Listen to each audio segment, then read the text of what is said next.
ومن الاعراب، اور ان بدوؤں میں سے وہ بھی ہیں، من یتخذ ما ينفق مغرما، کہ جو کچھ انہیں خرچ کرنا پڑتا ہے اسے وہ تاوان سمجھتے ہیں، یعنی زکوٰۃ ہے، عشر ہے، جو بھی اب ان کے اوپر عائد ہو گیا ہے، جو محصولات ہیں اسلامی نظام کے، اب یہ چونکہ ان کو دینے پڑ رہے ہیں، پہلے تو کوئی نظام ایسا تھا نہیں، تو یہ ان کو ایسے محسوس کرتے ہیں جیسے کوئی تاوان ہو۔ وَيَتَرَبَّصُ بِكُمُ الدَّوَائِرُ، اور وہ منتظر ہیں کہ کوئی گردش زمانہ آئے اور یہ جو حکومت قائم ہوئی ہے مدینے میں، جس کی وجہ سے ہمیں یہ سب کچھ کرنا پڑ رہا ہے، کوئی اس کے اندر تبدیلی پیدا ہو جائے، وہ حکومت ختم ہو جائے۔ علیہم دائرۃ السوء، اصل میں بری گردش خود ان کے اوپر مسلط ہے، یعنی جو منافقت ہے جو ان کے دلوں کے اندر، وہ ہے اصل برائی کے جو ان پر مسلط ہے۔ واللہ سمیع علیم، اور اللہ سب کچھ سننے والا اور جاننے والا ہے۔ ومن الاعراب من یؤمن باللہ والیوم الآخر، اور اعراب سب کے سب ویسے نہیں ہیں، بلکہ ان میں سے ایسے بھی ہیں۔ من الاعراب، انہی بدوؤں میں وہ بھی ہیں، من یؤمن باللہ والیوم الآخر، جو ایمان رکھتے ہیں اللہ پر، یوم آخر پر، ویتخذ ما ینفق، اور جو چیز بھی وہ خرچ کرتے ہیں اللہ کی راہ میں اس کو سمجھتے ہیں قربات عند اللہ، کہ اللہ تعالیٰ کے قرب کا ذریعہ ہوگا، تقرب اللہ کا ذریعہ بن جائے گا، ہمارا یہ صدقہ، ہمارا یہ خیرات، ہمارا یہ دین کے لیے انفاق جو ہے، یہ اللہ تعالیٰ سے ہمیں قرب عطا کرے گا۔ وصلوات الرسول، اور رسول صلی اللہ علیہ وسلم کی طرف سے عنایتیں ہوں گی اور ان کی دعائیں ہماری شامل حال ہو جائیں گی۔ گویا کہ صاحب ایمان بھی تھے ان بدوؤں میں، سب کے سب منافق ہی نہیں تھے۔ الا انہا قربۃ لہم، آگاہ ہو جاؤ، ہاں ان کا یہ انفاق اللہ کی راہ میں خرچ کرنا یقیناً ان کے لیے باعث تقرب ہے اللہ کے لیے، اللہ کے نزدیک۔ سیدخلہم اللہ فی رحمتہ، ان قریب اللہ تعالیٰ انہیں اپنی رحمت میں داخل کرے گا۔ ان اللہ غفور رحیم، یقیناً اللہ تعالیٰ معاف فرمانے والا، رحم فرمانے والا ہے۔ اب جو مضمون آ رہا ہے 13ویں رکوع میں، اس میں کیٹیگرائز کیا جا رہا ہے کہ اہل ایمان جو تھے اس وقت، یا یوں سمجھیے کہ جو مسلمان تھے، ان میں کیا حفظ مراتب کا معاملہ کیا تھا۔ ظاہر بات ہے کہ تمام اہل ایمان ایک درجے کے تو نہیں تھے، خدا پنج انگشت یکساں نہ کرد، نہ ہر زن نستو، نہ ہر مرد مرد، نہ تمام مومن ایک جیسے تھے، نہ تمام منافق ایک جیسے تھے، نہ تمام کمزور لوگ ایک جیسے تھے۔ تو یہ بھی بڑی یوں سمجھیے کہ حکمت قرآنی کا ایک اہم موضوع ہے، اس لیے کہ آئندہ بھی جب بھی کبھی کسی مسلمان معاشرے میں کوئی دینی تحریک اٹھے گی، ظاہر بات ہے جیسا کہ میں نے عرض کیا ہے انسانی فطرت میں تو کوئی تبدیلی نہیں ہوئی ہے، اسی طرح کے صورتحال پیش آئے گی، تو اس کی پہچان کے لیے لوگوں کے درمیان درجے بندی کا ایک فہم اور تفقع حاصل کرنے کے لیے یہ آیات جو ہیں یہ بہت ہی اہم ہیں۔ والسابقون الاولون من المہاجرین والانصار، اور پہل سبقت کرنے والے مہاجرین میں سے اور انصار میں سے، والذین اتبعوہم بإحسان، اور وہ لوگ جنہوں نے ان کی پیروی کی بھلائی کے ساتھ، نیکی کے ساتھ، رضی اللہ عنہم ورضوا عنہ، اللہ ان سے راضی ہو گیا اور وہ اس سے راضی ہو گئے۔ وعد لہم جنات تجری تحتها الانہار خالدین فیہا ابدا، ان کے نیچے ندیاں بہتی ہوں گی، اللہ نے وہ باغات تیار کر دیے ہیں ان کے لیے جن کے نیچے ندیاں بہتی ہوں گی، اس میں وہ ہمیشہ ہمیشہ رہیں گے۔ ذالک الفوز العظیم، یہی ہے بہت بڑی کامیابی۔ اب یہ ٹاپ کی ہیں، دو درجے ہیں، دو مراتب ہیں۔ جیسے ایک مرتبہ ہم دیکھ چکے سورہ نساء میں انبیاء، صدیقین، شہداء، صالحین، یہ گویا کہ ایک خاص اعتبار سے، اب اس کی تفاصیل میں جانے کا یہ موقع نہیں ہے، یہ مختلف اعتبارات سے درجہ بندی ہوتی ہے۔ ایک یہ درجہ بندی ہمارے سامنے آ رہی ہے کہ ٹاپ کے دو جو ہیں ان کے لیے الفاظ آئیں السابقون الاولون اور والذین اتبعوہم بإحسان، یہ وہ لوگ ہیں نیک سرشت اور جن کی فطرت سلیمہ اور جن کی عقل سلیم تھی، لیکن ان میں بھی دو درجے تھے۔ ایک درجہ وہ تھا کہ جن میں اتنی ہمت بھی ہوتی ہے کہ جیسے ہی حق سامنے آئے فوراً قبول کر لے، اور بالکل دائیں بائیں نہ دیکھیں کہ اس سے پھر کیا لازم آئے گا، کیا چھوڑنا پڑے گا، کیا کرنا پڑے گا، بلکہ یہ کہ بس ان کے لیے حق جو ہے وہ اتنی بڑی قیمتی شے ہے کہ اس کے مل جانے کے بعد ہر چہ بعد آباد، اب ہر جو ہونا ہے وہ ہو جائے۔ وہ تاخیر نہیں کرتے، دیر نہیں کرتے، ان میں ہمت ہوتی ہے۔ وہ یہ نہیں دیکھتے کہ اس پگڈنڈی پہ چلنے والے تو کوئی ہے ہی نہیں، بلکہ یہ کہ اگر پہلے ہی میں کیسے چھلانگ لگا دوں، کیسے میں چل پڑوں، کوئی مجھے آگے چلتا ہوا نظر ہی نہیں آ رہا ہے، بلکہ ان کے اندر وہ ہمت ہوتی ہے۔ یہ ایک مزاج اللہ تعالیٰ نے لوگوں کے بنائے ہیں، جیسا کہ حضور نے فرمایا الناس کالمعادن، جیسے معدنیات ہیں۔ اب سونے کی اور جو ہے اس کو صاف کریں گے تو سونا بنے گا، چاندی کی اور کو کتنا ہی صاف کر دیں سونا تو نہیں بنے گا، وہ چاندی ہی بنے گی۔ تانبے کی اور ہے کتنا ہی آپ اس پر محنت کر لیں، وہ آپ اچھے سے اچھا تانبا اس میں سے نکال لیجئے، لیکن یہ کہ ظاہر بات ہے کہ وہ سونا تو نہیں بنے گا۔ اسی طرح ناسک المعادن، لوگوں کا معاملہ بھی یہ ہے کہ ان کی بھی اللہ تعالیٰ کی طرف سے جو ان کی طبائع بنائی گئی ہیں جس طرح کی، ان کے اندر فرق و تفاوت ہے۔ تو کچھ لوگ وہ ہیں السابقون الاولون، فوراً حق کو قبول کرنا، بے خطر کود پڑنا، بے خطر کود پڑا آتش نمرود میں عشق، عقل ہے محو تماشائے لبے بام ابھی۔ کچھ دوسرے لوگ ہوتے ہیں سلیم الفطرت بھی ہیں اور ان کو بھی بات سمجھ میں آ گئی ہے، لیکن ہمت میں تھوڑے سے کم ہوتے ہیں۔ پہلے ذرا کچھ لوگ آگے چل کے معلوم ہو جائے کہ ایک دو آدمی آگے بھی جا رہے ہیں تو آج راستہ ہوگا ہی، آخر جو چل رہے ہیں یہ لوگ، اگر انہوں نے ہمت کر لی ہے تو چلو ہم بھی ہمت کریں۔ تو والذین اتبعوہم بإحسان، جو ان کے پیچھے چلے، ان کا اتباع کیا، لیکن کیا نیک نیتی سے، اس میں کوئی خلل نہیں، کوئی فساد نہیں، وہ بات باقی ساری ٹھیک ہے، بس تھوڑی سی اس کو کہنا چاہیے کہ جس کو ہمت کہا جائے، وہ ہمت کے اندر جو ہے ہمت مرداں، وہ اس کے اندر کوئی کمی ہے۔ لیکن ان دونوں کو بریکٹ کر لیا ہے، السابقون والسابقون الاولون من المہاجرین والانصار۔ اچھا یہ بھی نوٹ کر لیجئے کہ انصار تو ایمان لائے 10-11 سال کے بعد۔ اب ظاہر بات ہے کہ متبعین بإحسان جو مہاجرین کے ہیں وہ زمانی اعتبار سے انصار سے پہلے ایمان لائے ہیں، لیکن مزاج کا معاملہ ہوتا ہے۔ انصار میں سے بھی بعض وہ تھے فوری طور پر انہوں نے قبول کیا اور اسی طرح کیا، یکسو ہو گئے، ہر چہ باد آباد ماں کشتی دراب انداختے۔ تو یہ مزاج کی بات ہے، اس کا زمانے سے تعلق نہیں ہے، یہ مزاج کی بات ہے۔ کسی بھی وقت اور آئندہ بھی ہمیشہ ایسا رہے گا، کچھ لوگ ایسے ہوں گے کہ جو حق کو قبول کرتے ہیں اور پھر قطعاً نہیں پرواہ کرتے، دائیں بائیں نہیں دیکھتے، کوئی آ رہا ہے یا نہیں آ رہا، کوئی ساتھ دے رہا ہے یا نہیں دے رہا ہے، کچھ نہیں، کوئی خطرات ہیں، کوئی مشکلات ہیں، کوئی مصائب آئیں گے، ہر چہ باد آباد۔ کچھ لوگ ہیں جو ذرا دائیں بائیں دیکھ کر تھوڑا سا چلتے ہیں، ان کی ہمت جو ہے اتنی نہیں ہوتی۔ والسابقون الاولون من المہاجرین والانصار والذین اتبعوہم بإحسان رضی اللہ عنہم ورضوا عنہ وعد لہم جنات تجری تحت الانہار خالدین فیہا ابدا ذلک الفوز العظیم وممن حولکم من الاعراب منافقون۔ اب یہ ایک طرف تو یہ ٹاپ کے دو اور ایک اب بالکل نیچے جا کر، اور جو لوگ تمہارے آس پاس آباد ہیں، جو بدوؤں میں، جو بادیہ نشین ہیں، ان میں منافق ہیں، ومن اہل المدینہ، اور نہ صرف ان میں ہے، اہل مدینہ میں بھی ہے۔ مردوا علی النفاق، یہ لوگ وہ ہیں جو نفاق پر اڑ چکے ہیں۔ اب یعنی ان کا نفاق جو ہے جیسے ٹی بی کی تھرڈ سٹیج ہوتی ہے کہ جس کے بعد پھر امید نہیں ہوتی کہ شفا ہو جائے گی، یہ پرانی زمانے کی باتیں ہیں، اب تو ٹی بی لا علاج مرض نہیں رہا، پہلے کی بات ہے۔ لیکن یہ ہے کہ یہ اس جو مرض ہے نفاق کا، ان کا اس تیسری سٹیج کو پہنچ چکا ہے۔ مردوا علی النفاق لا تعلمہم، آپ انہیں نہیں جانتے، نحن نعلمہم، ہم انہیں جانتے ہیں۔ سنعذبہم مرتین، ہم انہیں بار بار عذاب دیں گے۔ ان کے لیے تو عذاب روز کھڑا تھا، روز مطالبہ آتا تھا نکلو اللہ کی راہ میں، روز جھوٹ بولنا، روز قسمیں کھانی، روز کسی نہ کسی طریقے سے بہانے بنانا۔ ان کی زندگی ضیق میں تھی، یہ نہیں تھا کہ وہ اس طریقے سے آرام سے تھے۔ ثم یردون الی عذاب عظیم، اور پھر ان کو لوٹا دیا جائے گا ایک بہت بڑے عذاب کی طرف، وہ آخرت کا عذاب ہے۔ اس کے بعد اب درمیان میں پھر دو کیٹیگریز آ رہی ہیں، وہ لوگ کہ جو کچھ نیمے درو نیمے برو ہیں، منافق نہیں ہیں لیکن ہمت کی بہت کمی ہے، کچھ چلنا چاہتے بھی ہیں، کچھ نہیں چل پاتے ہیں، کچھ چلتے ہیں لیکن کبھی کبھی کسی سے غلطی بھی ہو جاتی ہے، کوئی ہمت بھی کرتے ہیں لیکن کبھی کوئی غلبہ ہو جاتا ہے، کوئی کسل ہو جاتا ہے، کوئی سستی طاری ہو جاتی ہے۔ اب ان کی کیٹیگری آ رہی ہے، لیکن ان کو بھی دو حصوں میں تقسیم کریں گے۔ وآخرون اعترفوا بذنوبہم، اور کچھ لوگ اور ہیں جو اپنے گناہوں کا اعتراف کرتے رہتے ہیں، اپنی کوتاہیوں کا، جھوٹ نہیں بولتے، جھوٹا بہانہ نہیں بناتے، جھوٹی قسم نہیں کھاتے، ہم سے خطا ہو گئی، ہم سے غلطی ہو گئی، واقعتاً ہم سے کوتاہی ہوئی ہے، واقعتاً ہم اپنے اہل و عیال کے اندر مصروف ہو کر اور اپنے فرائض کی ادا کرنے میں کوتاہی کا ثبوت دیتے رہے ہیں۔ یہ اعتراف، جب تک اعتراف ہوگا نفاق نہیں شمار ہوگا۔ جہاں جھوٹا بہانہ آنا شروع ہوا وہ نفاق ہے،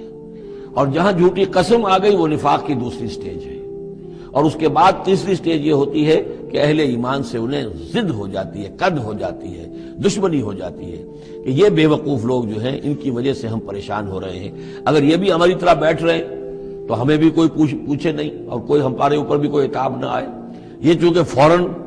وہ تو جیسے ہی آواز آئی اور یہ چل پڑتے ہیں، لہذا بجائے اس کے کہ ان کے بارے میں اچھے احساسات و جذبات ہوں کہ چلیے اللہ ان کو توفیق دے رہا ہے، بلکہ ان سے ایک دشمنی اور ایک ان کے دلوں کے اندر عداوت پیدا ہو جاتی ہے۔ وہ ہے نفاق۔ یہ اور کیٹیگری ہے کہ جو نفاق سب سے نیچے کر لیجئے اور سب سے اوپر وہ دو ہیں، والسابقون الاولون من المہاجرین والانصار والذین اتبعوہم بإحسان۔ اب ان کے درمیان میں یہ دو سٹیجز ہیں۔ وآخرون اعترفوا بذنوبہم، اور کچھ لوگ اور ہیں جنہوں نے اپنی کوتاہیوں کا، اپنی تقصیر کا اعتراف کیا۔ خلطوا عملا صالحا وآخر سیئا، انہوں نے کچھ گڈمٹ کیا ہوا ہے، نیک کام بھی کرتے ہیں، ایثار بھی کرتے ہیں، انفاق بھی کرتے ہیں، لیکن یہ کہ کبھی کوئی غلط کام بھی کر بیٹھتے ہیں، کوئی بری حرکت بھی سرزد ہو جاتی ہے۔ عسى اللہ ان یتوب علیہم، اللہ تعالیٰ امید دلاتا ہے کہ اللہ تعالیٰ ان کی توبہ کو قبول فرمائے گا اور ان کی توبہ جو ہے ان کو توبہ کی توفیق دے گا۔ ان اللہ غفور الرحیم، یقیناً اللہ تعالیٰ غفور اور رحیم ہے۔ اس میں شان نزول کے اعتبار سے ایک روایت بھی ہے، حضرت ابو لبابہ تھے رضی اللہ تعالیٰ عنہ اور ان کے کچھ ساتھی تھے، ان سے غزوہ تبوک کے موقع پر یہ کوتاہی ہو گئی کہ کسل کی وجہ سے اور مال اور دنیا میں اپنے مصروفیات اور مشاغل کی وجہ سے نہیں جا سکے، لیکن یہ ہے کہ ان کو شدید فوراً ہی احساس ہو گیا کہ ان سے تو بہت بڑی غلطی ہوئی ہے، بڑی خطا ہو گئی ہے، بڑی کوتاہی ہوئی ہے، اور اس احساس کی وجہ سے اس درجے ان کو اندر جو ہے ندامت کے جذبات پیدا ہوئے کہ انہوں نے اپنے آپ کو مسجد نبوی کے ستونوں سے باندھ لیا کہ اب حضور ہی آئیں گے اور اگر اعلان فرمائیں گے کہ ہماری توبہ قبول کر لی ہے اللہ تعالیٰ نے اور اپنے دست مبارک سے ہمیں کھولیں گے، تب ہم یہاں سے آزاد ہوں گے، ورنہ ہم یہیں پر اپنی جانیں دے دیں گے، اپنے آپ کو باندھے رکھیں گے ان ستونوں کے ساتھ۔ حضور واپس تشریف لائے ہیں اور یہ آیات جب نازل ہوئی، عسى اللہ ان یتوب علیہم، اللہ تعالیٰ ان قریب، یا اللہ توقع ہے اللہ ان کی توبہ قبول فرمائے گا، تب حضور نے آ کر انہیں کھولا اور انہیں یہ خوشخبری دی کہ ان کی توبہ جو ہے اللہ نے قبول کر لی ہے۔ یہ وہی بات ہے جو سورہ نساء میں بھی ہم پڑھ چکے ہیں، ثم یتوبون من قریب، وہ لوگ انما التوبۃ علی اللہ للذین یعملون السوء بجہالۃ ثم یتوبون من قریب، فوری طور پر جو ہے انسان کے اندر وہ ایمانی جذبات جو ہیں دوبارہ عود کر آئیں اور وہ فوراً توبہ کرے، تو ایسی توبہ کا قبول کرنا جو ہے اللہ تعالیٰ نے گویا کہ اپنے ذمے واجب ٹھہرایا ہوا ہے۔ البتہ یہ کہ پھر ان کے بارے میں خاص طور پر یہ حکم ہوا، خذ من اموالہم صدقۃ، روایت میں تو یہ آتا ہے کہ وہ خود بھی لے کر آئے تھے مال کہ یہ اللہ تعالیٰ کے جو ہماری توبہ قبول کی ہے تو ہم یہ اس کے شکرانے کے طور پر اللہ کی راہ میں یہ مال پیش کرتے ہیں اپنا، لیکن یہ کہ یہ قاعدہ کلیہ بھی ہے کہ خذ من اموالہم صدقۃ، جہاں تک منافقین کا معاملہ تھا روک دیا گیا، ان کے اب آپ صدقات قبول نہ کیجئے، اب ان کے نفقات اللہ کے ہاں قبول نہیں ہوں گے، لیکن یہ چونکہ ضعفاء ہیں، یہ کمزور ہیں، یہ منافق نہیں ہیں مخلص، کمزور مخلص ہیں، لہذا ان کے لیے کہ ان کے اموال میں سے صدقہ آپ قبول فرما لیجئے۔ خذ من اموالہم صدقۃ تطہرہم وتزکیہم بہا، اس طرح ان کے مال سے صدقہ قبول کرنے کا نتیجہ یہ نکلے گا کہ آپ ان کو پاک کریں گے اور تزکیہ کریں گے ان کا اس صدقے کے ذریعے سے۔ وصلی علیہم، ان کے لیے دعائیں کیجئے، ان صلاتک سکن لہم، یقیناً نبی آپ کی دعا جو ہے ان کے حق میں وہ بہت ہی سکون بخش ہے کہ انہیں یہ خیال ہو کہ ہم سے جو خطا ہوئی تھی ہم نے بھی استغفار کیا، توبہ کی ہے، اور اللہ کے رسول بھی ہمارے لیے دعا کر رہے ہیں۔ واللہ سمیع علیم، اور اللہ سب کچھ سننے والا اور جاننے والا ہے۔ الم یعلموا ان اللہ هو يقبل التوبۃ عن عبادہ، کیا وہ نہیں جانتے کہ اللہ تعالیٰ اپنے بندوں کی توبہ قبول فرماتا ہے؟ ویاخذ الصدقات، اللہ تعالیٰ بندوں کے صدقات قبول کرتا ہے، یعنی اللہ کا احسان ہے۔ صدقہ وہ شے ہے، خیرات وہ شے ہے حضور نے اپنے اوپر حرام کی، اپنی اولاد پر حرام کی ہے، اللہ تعالیٰ کی وہ شان ہے، وہ الغنی ہے، لیکن وہ کہتا میں تو قبول کرتا ہوں، میرے دین کے لیے تم خرچ کرتے ہو، میرے لیے میری رضا جوئی کے لیے خرچ کرتے ہو، تو میں تو تمہارے صدقات کو قبول کرتا ہوں۔ فرمایا کہ الم یعلموا ان اللہ هو يقبل التوبۃ عن عبادہ ويأخذ الصدقات، وہ صدقات قبول فرما لیتا ہے، وان اللہ هو التواب الرحیم، اور وہ تو بہت ہی توبہ کا قبول فرمانے والا اور بہت رحم فرمانے والا ہے۔ وقل اعملوا، لیکن ساتھ ہی آپ ان کو وہی جو کمزور لوگ تھے کہہ دیجئے، یہ بھی کہہ دیجئے اعملوا، اب دیکھو عمل کرو، اب محنت کرو، اثر نو کمر کسو، پہلے سے بڑھ کر اب سرفروشی اور جاں فشانی ہونی چاہیے۔ فَسَيَرَى اللَّهُ عَمَلَكُمْ وَرَسُولُهُ، تو آئندہ اللہ بھی اور اس کے رسول بھی تمہارے عمل کو دیکھیں گے، تمہارا رویہ کیا رہتا ہے، تم نے کتنی اصلاح کی ہے، دوبارہ تو نہیں پھر تمہارا قدم پھسل رہا ہے۔ والمومنون، اور اہل ایمان بھی دیکھیں گے۔ وَسَتُرَدُّونَ إِلَىٰ عَالِمِ الْغَيْبِ وَالشَّهَادَةِ، اور پھر وہ وقت آ جائے گا جب تمہیں لوٹا دیا جائے گا اس کی طرف کہ جو کھلے اور چھپے سب چیز کا جاننے والا ہے۔ فَيُنَبِّئُكُم بِمَا كُنتُمْ تَعْمَلُونَ، اور پھر وہ تمہیں بتا دے گا جو کچھ کہ تم کرتے رہے تھے، تمہارے سارے اعمال سامنے آئیں گے۔ فمن یعمل مثقال ذرۃ خیرا یرہ ومن یعمل مثقال ذرۃ شرا یرہ. اس کے بعد تو دودھ کا دودھ پانی کا پانی ہو ہی جانا ہے. وآخرون مرجون لامر اللہ. اب یہ اس ضعفاء میں سے ایک سیکنڈ کیٹیگری ہے. یہ سیکنڈ کیٹیگری وہ ہے کہ جو اس میں 3 اصحاب ہیں اور ان میں خاص طور پر کعب ابن مالک رضی اللہ تعالیٰ عنہ انصاری صحابی، ان کی طویل ترین حدیث جو ہے بخاری شریف میں آئی ہے، جنہوں نے سارا یہ واقعہ درج کیا ہے. مولانا مودودی نے تفہیم القرآن میں بھی وہ پوری نقل کی ہوئی ہے، تو اس لیے حدیث کی کتاب کا ملنا شاید آپ کے لیے مشکل ہو، لیکن یہ کہ تفہیم القرآن عام طور پر مل جاتی ہے، تو وہاں وہ واقعتاً سبق آموز ہے بہت، کہ وہ پورا معاشرہ کیا تھا، کیا تعلقات تھے حضور کے اور صحابہ کے. اب حضور سزا دے رہے تھے تو کس طور سے دے رہے تھے، جن کو سزا دی جا رہی تھی ان کے احساسات کیا تھے، معاشرے میں جو لوگ تھے جن کو سزا دی گئی تھی ان کے جو رشتہ دار تھے، یہاں تک کہ ان کی بیویاں، ان کا کیا طرز عمل تھا. تو یہ ایک جو اسلامی معاشرہ ہونا چاہیے صحیح معنی میں، اور جماعتی زندگی، دینی جماعتی زندگی جس پر ہونی چاہیے، اس کی بہترین تصویر ہے کہ جو اس طویل حدیث میں آئی ہے. یہ 3 حضرات ایسے تھے کہ جن کے ساتھ معاملہ وہی ہوا کہ یہ بھی کوئی ڈھیل دیتے رہے، اچھا چلیں گے، کل چلے جائیں گے. حضرت کعب ابن مالک فرماتے ہیں کہ میں ان دنوں بہت ہی صحت مند بھی تھا، میرے پاس مال بھی بہت تھا، میرے پاس جو اونٹنی تھی وہ بھی بہت تگڑی تھی، اور میں نے کہا چند دن اور حضور تو چلیں گے 30,000 کا لشکر لے کر، تو ظاہر بات ہے رفتار جو ہے کم ہوگی، تم ابھی اور گھر میں ٹھنڈی چھاؤں جو ہے گھر کی اور اپنے باغ کی اور اپنے جو ہے آرام کر لو، پھر تیزی کے ساتھ دوڑتے ہوئے جا کے حضور سے مل جانا. اب شیطان جو ہے اسی طریقے سے تعویق کراتا ہے، تاخیر کراتا ہے، تاکہ یہ کہ پھر ہوتے ہوتے اچانک ایک دن محسوس ہوا کہ اب تو چاہے میں کتنا ہی تیز دوڑوں میں حضور سے نہیں مل سکتا، بس وہ ہاتھ پاؤں ڈھیلے پڑ گئے. لیکن یہ کہ اس کے بعد بھی جب حضور صلی اللہ علیہ وسلم تشریف لائے ہیں اس وقت تک بھی انہوں نے خود کوئی اقدام نہیں کیا اپنی توبہ کا، بلکہ یہ کہ حضور نے جب بلا کے لوگوں سے باز پرس کرنی شروع کی ہے تو جو منافق آتے تھے وہ قسمیں کھا جاتے تھے، حضور کسی کی بات مان لیتے تھے، جو بھی تھی بات. جب ان کی باری آئی تو حضور مسکرائے. حضور کو معلوم تھا کہ یہ ظاہر بات ہے کہ کعب ابن مالک جو ہے منافقین میں سے نہیں ہے. فرمائیے آپ کا مسئلہ کیا ہوا تھا؟ انہوں نے صاف کہہ دیا کہ حضور یہ لوگ جو جھوٹی قسمیں کھا کھا کر بچ گئے ہیں آپ کے ہاں سے، مجھے بھی اللہ نے زبان دی ہے، میں بھی بہت سے جھوٹی باتیں بھی کہہ سکتا ہوں، لیکن صحیح بات یہ کہ کوئی عذر نہیں ہے میرے پاس. میں جتنا ان دنوں صحت مند تھا اتنا کبھی صحت مند نہیں تھا، جتنا ان دنوں غنی تھا اتنا کبھی غنی نہیں تھا، میرے پاس کوئی عذر نہیں ہے سوائے اس کے کہ شیطان مجھے ورگلاتا رہا. تو حضور کو نے پھر ان کو، اور ان کے ساتھ 2 اور ساتھی تھے، ایسے 3 کا معاملہ یہ تھا، تو انہیں ایک سزا دی گئی، اور سزا مقاطعے کی تھی، سوشل بائیکاٹ، کوئی ان سے بات نہ کرے. وہ ان کے اوپر 50 دن جو گزرے ہیں، گھر میں ان کی بیوی ان سے بات کرنے کو تیار نہیں ہے. پوچھا گیا کہ میں بیوی یہاں پر میں رکھوں یا نہ رکھوں؟ بیوی نے آ کر کہا بوڑھے آدمی ہیں، کوئی ان کی خدمت کرنے والا نہیں ہے کہ رہ سکتی ہو. لیکن شاید انہوں نے بعد میں اپنی بیوی کو بھی بھیج دیا تھا، اس لیے کہ کسی کے پاس جاتے تھے کہ اللہ کے بندے تمہیں تو معلوم ہے کہ میں منافق نہیں ہوں، میں مسلم ہوں، اور تم مجھ سے بات نہیں کرتے ہو. تو وہ جواب دیتے تھے مسلمان اللہ و رسولہ عالم، اللہ اور اس کے رسول کو زیادہ بہتر معلوم ہے، اور منہ موڑ کر چلے جاتے تھے. تو یہ وہاں کا معاشرہ جو ہے اس کے اندر جو نظم تھا، ضبط تھا کہ ہمارے نبی نے چونکہ انہیں سزا دی ہے لہذا اب ان سے کوئی کلام نہیں کرے گا. اسی میں وہ واقعہ بھی پیش آیا، کیونکہ 50 دن کا لمبا معاملہ تھا کہ ملک غسان کا جو ہے ان کے پاس ایک آ گیا ایلچی،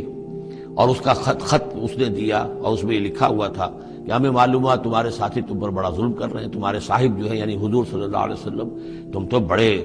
شریف آدمی ہو اور تم بڑے اپنی قوم کے جو ہے وہ بہت سربراہ لوگوں میں سے ہو، تم ایسے تو نہیں ہو کہ تم اس طرح ذلیل کیا جائے، تم ہمارے پاس آؤ، ہم تمہیں اپنے یعنی اونچے درجے دیں گے اپنے دربار میں.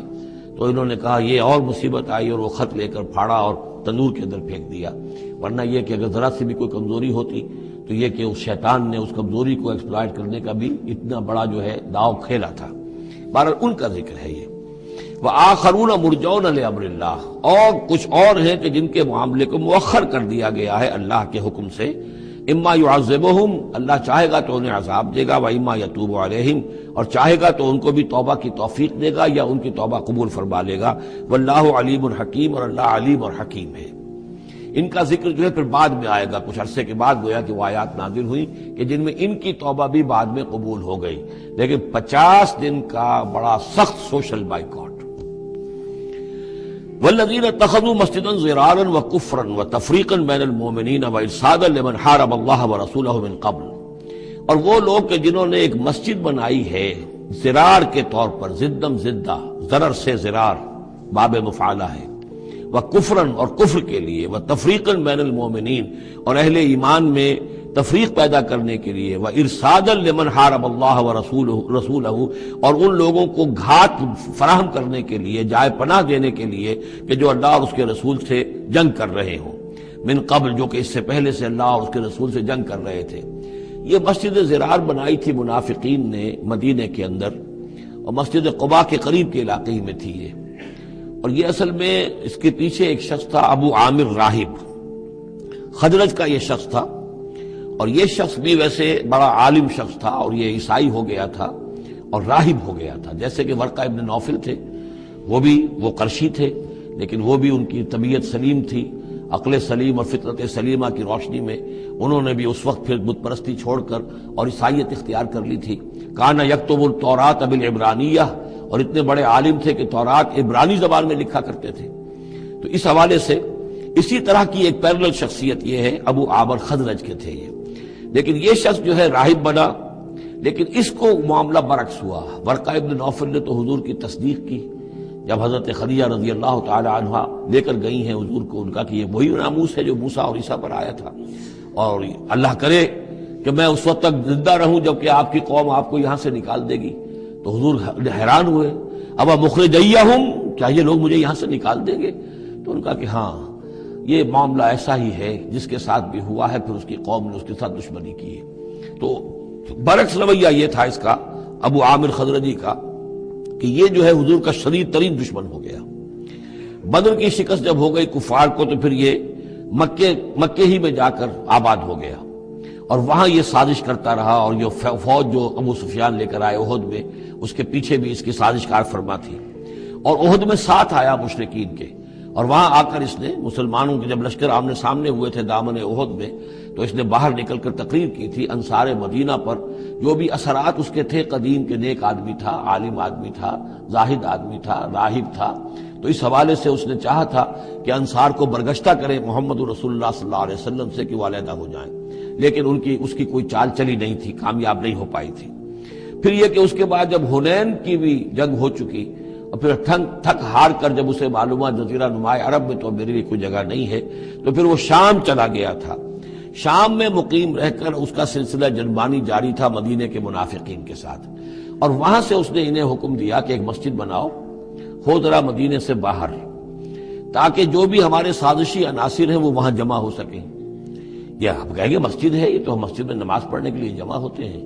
اور چونکہ مدینے سے ذرا باہر ہوگی لہذا اس کی خبریں بھی عام طور پر لوگوں کو نہیں ملیں گی،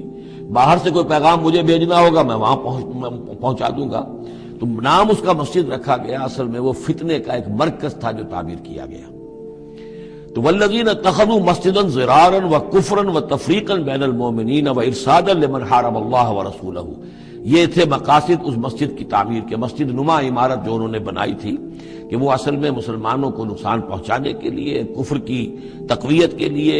اہل ایمان میں تفریق پیدا کرنے کے لیے، اور جو بھی اللہ اور اس کے رسول کے دشمن ہیں ان کو ایک جائے پناہ اور ان کے لیے ایک گھات کی جگہ کہ وہ وہاں جا کر آ کر بیٹھے، جی مسافر ہیں مسجد کے اندر ٹھہرے ہوئے ہیں، ان کے اوپر کوئی جو ہے کوئی تعارض ان سے نہ کرے۔ وَلَيَحْلِفُنَّ إِنْ أَرَدْنَا إِلَّا الْحُسْنَى، اور عن قریب وہ قسمیں کھا کھا کر کہیں گے کہ نہیں حضور ہماری کوئی بری نیت نہیں تھی، کوئی ارادہ نہیں تھا، بلکہ یہ کہ ہم نے تو نیکی کا ارادہ کیا تھا۔ اصل میں دوسری مسجد ہم سے دور پڑتی تھی، کچھ جماعت میں ہماری کچھ نمازیں رہ جاتی تھی جماعت سے، ہم نے کہا کہ ہم ایک مسجد اور بنا لیں تاکہ ہماری تمام جو نمازیں ہیں باجماعت ادا ہو جائیں۔ واللہ یشہد انہم لکاذبون، اللہ گواہی دیتا ہے کہ یہ جھوٹے ہیں۔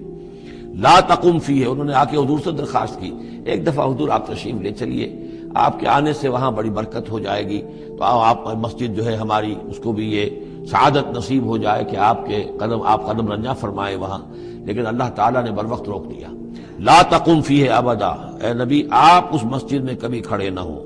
لمسجد اسس علی التقوی من اول یوم، یقیناً وہ مسجد جو پہلے دن ہی سے تقوی پر تعمیر کی گئی، مسجد قباء قریب ہی تھی، اور یہ وہ مسجد ہے کہ جو سب سے پہلے تعمیر ہوئی ہے، اور اس کی بنیاد تقوی پر تھی۔ حضور جب ہجرت کا سفر اختیار کر کے آئے تھے، مدینے پہنچے تو وہاں پہلا پڑاؤ تھا، مدینے سے 3 میل باہر، اس پڑاؤ کی جگہ پر یہ وہ مسجد قباء ہے۔ تو مسجد اسس علی التقوی من اول یوم، پہلے دن سے جو مسجد جو ہے تقوی پر جس کی بنیاد رکھی گئی، احق ان تقوم فیہ، وہ زیادہ حقدار ہے، مستحق ہے اس کی کہ آپ اس میں کھڑے ہوں، اس میں نماز پڑھیں۔ فیہ رجال یحبون ان یتطہروا، اس میں وہ لوگ ہیں کہ جن کو بڑی پسند ہے یہ بات کہ وہ بہت پاک رہیں، بہت پاک رہیں۔ واللہ یحب المطہرین، اور اللہ تعالیٰ کو ایسے لوگ بہت پسند ہیں کہ جو بہت زیادہ پاکی کو پسند کرتے ہوں۔ ان سے پوچھا گیا پھر مسجد قباء والے مسلمانوں سے کہ آپ لوگوں کی وہ کون سا وصف ہے آپ کا جس کی وجہ سے اللہ تعالیٰ نے اتنی مدح فرمائی ہے کہ یہ بڑے متطہرین ہیں، مطہرین، اور اللہ ان کو پسند کرتا ہے؟ تو انہوں نے فرمایا کہ ہم قضاء حاجت کے بعد ڈھیلے بھی استعمال کرتے ہیں اور پھر پانی سے بھی طہارت کرتے ہیں۔ تو یہ دونوں طریقے سے وہ اپنا استنجا جو ہے وہ پوری طریقے سے کرتے تھے۔ اسی کو سمجھا گیا ہے کہ اللہ تعالیٰ نے اس کی تعریف فرمائی ہے۔ فیہ رجال یحبون ان یتطہروا واللہ یحب المطہرین افمن اسس بنیانہ علی تقوی من اللہ ورضوان، تو کیا بھلا وہ کہ جس نے اپنی بنیاد رکھی ہو اپنی عمارت کی تقوی پر، اللہ کی طرف سے اور اس کی رضا پر، وہ بہتر ہے ام من اسس بنیانہ، یا وہ کہ جس نے اپنی تعبیر کی بنیاد رکھی ہے علی شفا جرف ہار، ایک ایسی کھائی کے کنارے پر جس کا کنارہ گرا چاہتا ہے، فنہار بہ فی نار جہنم، تو پھر وہ اس کو لے کر گر گیا نار جہنم میں۔ یعنی یہ کہ انسان تعبیر کرتا ہے تو کوئی جگہ دیکھتا ہے، فرض کیجئے کوئی ایسی جگہ ہے کہ نیچے سے کھوکھلی ہے، آپ نے دیکھا ہوگا بعض جگہ دریاؤں کے کناروں کے اوپر کہ نیچے سے لیکن اوپر کنارہ چلا آ رہا ہے، اب اس کنارے کے اوپر جو ہے جس کے نیچے سپورٹ نہیں ہے، کوئی تعمیر کرے گا تو تعمیر کہاں جائے گی؟ وہ تو ظاہر بات ہے کہ وہ دریا میں گر جائے گی۔ تو اصل میں یہ جو تدبیریں ہوتی ہیں منافقین کی، ان کی مثال ایسے ہے کہ جہنم کے کنارے کے اوپر یہ خشکی ہے، اس کا کنارہ باہر نکلا ہوا ہے، اس پر ہی اپنی تعمیر کر رہے ہیں۔ ظاہر بات ہے کہ وہ کنارہ بھی ڈھہ جائے گا اور ان کو اور ان کی تعمیر کو لے کر جہنم میں جا گرے گا۔ واللہ لا یہدی القوم الظالمین، اور اللہ تعالیٰ ایسے ظالم لوگوں کو راہیاب نہیں کرتا۔ لا یزال بنیانہم